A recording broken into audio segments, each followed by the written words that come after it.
கர்த்தர் அதிசயங்களை செய்கிறார். ஊழியங்கள் வழங்கும் ஜீவ வார்த்தை. இந்த நாளிலும் கர்த்தருடைய ஊழியக்காரன் இயேசுவின் நாமத்தில் உங்களை வாழ்த்துகிறேன்.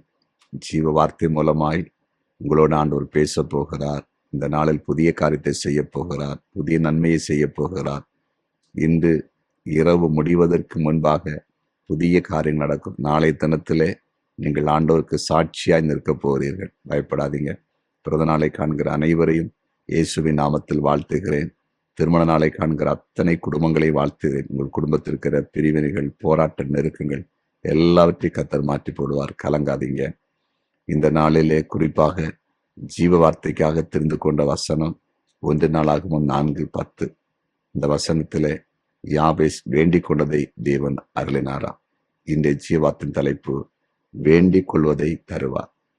நீங்கள் வேண்டிக் கொள்வதை தருவார். எதை நீங்க வேண்டிக் கொள்றீங்களோ, எதை ஆண்டோடத்துல கேட்குறீங்களோ அதை உங்களுக்கு தரப்போகிறோம். தேவைகளோடு இருக்கிறீங்களா? பிரச்சனையோடு இருக்கிறீங்களா? உங்க வாழ்க்கையில் நிறைய தேவை இருக்கிறது அல்லவா? பிள்ளைகளுக்கு தேவை இருக்கிறது அல்லவா? உங்க வீட்டுல தேவை இருக்கிறது அல்லவா? படிப்புக்கு தேவை இருக்கிறது அல்லவா? திருமணத்துக்கு தேவை இருக்கிறது அல்லவா? எல்லாவற்றையும் ஆண்டவர் தருவார். நாட்கள் ஒரு அன்பு சகோதரன் சொல்லும் போது சொன்னாங்க, திருமணத்துல நிறைய தேவைகள் இருந்தது. தேவ சமூகத்திலே நாங்கள் தேவ சமூகத்தில் அர்ப்பணித்தோம், அவரை நோக்கி பார்த்தோம். திருமணம் முடிந்து எல்லாம் மீதி வந்தது. அதுல ஒரு காணிக்கை வேற கர்த்தருக்காக அனுப்பியிருந்தாங்க. பாருங்களேன், ஆண்டவர் நோக்கி பார்க்கும் பொழுது, வேண்டிக் கொள்ளும் போது, கேட்கும் போது அவர் எல்லாவற்றையும் கொடுக்க வல்லமை உள்ளவர் தானே. மத்தேயு சுவிசேஷம் 7:7 வாசித்து பாருங்க. கேளுங்கள் அப்போது கொடுக்கப்படும் என்று சொல்லி இருக்கிறார் அல்லவா. அதனால பாருங்க, குழந்தை அவளுக்கு தேவைப்பட்டது. கர்த்தருடைய ஆலயத்துக்கு போனா, அங்க போய் அவன் ஜெபம் பண்ணினா, அப்படி ஆண்டவர் ஆண் பிள்ளை கொடுத்தார் அல்லவா. அன்னால் கேட்ட ஒரு குழந்தையை ஆண்டவர் கொடுத்தார் அல்லவா.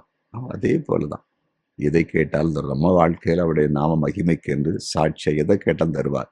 நிச்சயமா தருவார். நீங்க என்ன கேட்க போறீங்களோ தருவார். அதாவது வேலையை கேட்ட வேலையை தருவார். ஒரு வியாபாரம் எனக்கு வேணும்னா அந்த வியாபாரத்தை ஆரம்பிக்க வழியை திறப்பார். அதே போல ஒரு தொழில் ஆரம்பிக்கணும், அதுக்கு வழியை திறப்பார். ஆண்டவருடைய பிள்ளைகளுக்கு படிப்பை தாரேன்னா அதுக்கான வாசலை திறப்பார். குழந்தையில எங்களுக்கு குழந்தை வேணும் கேட்டால் அதை தருவார். பிரிவினை மாறணும்னு கேட்டீங்கன்னா அதை தருவார். வழக்கில் எங்களுக்கு விடுதலை கிடைக்கும்னு கேட்டால் தருவார். எதை கேட்குறீங்களோ இந்த நாளில் நீங்கள் எதை ஜெபத்துல கேட்க போறீங்களோ அது நிச்சயமா உங்களுக்கு கிடைக்கும். ஏசப்பா செய்வார். அவர் சொன்ன வார்த்தை நிச்சயமா நிறைவேறும். யாபேசு கேட்டதை கொடுத்த ஆண்டவர் உங்களுக்கு நீங்க கேட்கறது நிச்சயமா தரப்போகிறார். இந்த நாளில் அதிசயத்தை பார்க்க போறீங்க. ஜெபிப்போமா? ஜெபிக்கலாம். அன்பு ஆண்டவரே, வேண்டிக் கொள்ளுகிறதை தருகிறீங்கள். அன்பு தகப்பனே, இதோ அடியனோடு ஜெபிக்கிற ஒவ்வொருவரையும் கண்ணோக்கி பாரும். எதை உம்முடைய பிள்ளைகள் உம்மிடத்தில் கேட்கிறாங்களோ அதை கொடுங்க. சுகத்தை கேட்ட சுகத்தை கொடுங்க, சமாதானத்தை கேட்ட சமாதானத்தை கொடுங்க, வேலையை கேட்ட வேலையை கொடுங்க. அன்று என்ன கேட்டாலும் சரி அதை கொடுத்து உடைய பிள்ளைகளை மகிழ்ச்சியாக்கும்படியாய் ஜெபிக்கிறேன். ஜெபத்தை கேட்கிறீங்கள். அன்பு தகப்பனே, உடைய கரத்தை நீங்க நீட்டும்படியாய் ஜெபிக்கிறோம். நீர் அப்படி செய்து கொண்டிருக்கிறீர். அதற்காய் ஸ்தோத்திரம். குறிப்பாக சிறு பிள்ளைகளுக்காக ஜெபிக்கிறேன். அநேக வீடுகளில், அநேக குடும்பங்களில் சின்ன பிள்ளைகள் விலகினப்பட்டிருப்பாங்கப்பா. அந்த பிள்ளைகள் எல்லாம் சுகமாக்கும்படியாக ஜெபிக்கிறோம். அந்த பிள்ளைகள் சுகமா இருக்கட்டும். அதே போல வாலிப பிள்ளைகளுக்காக ஜெபிக்கிறேன்.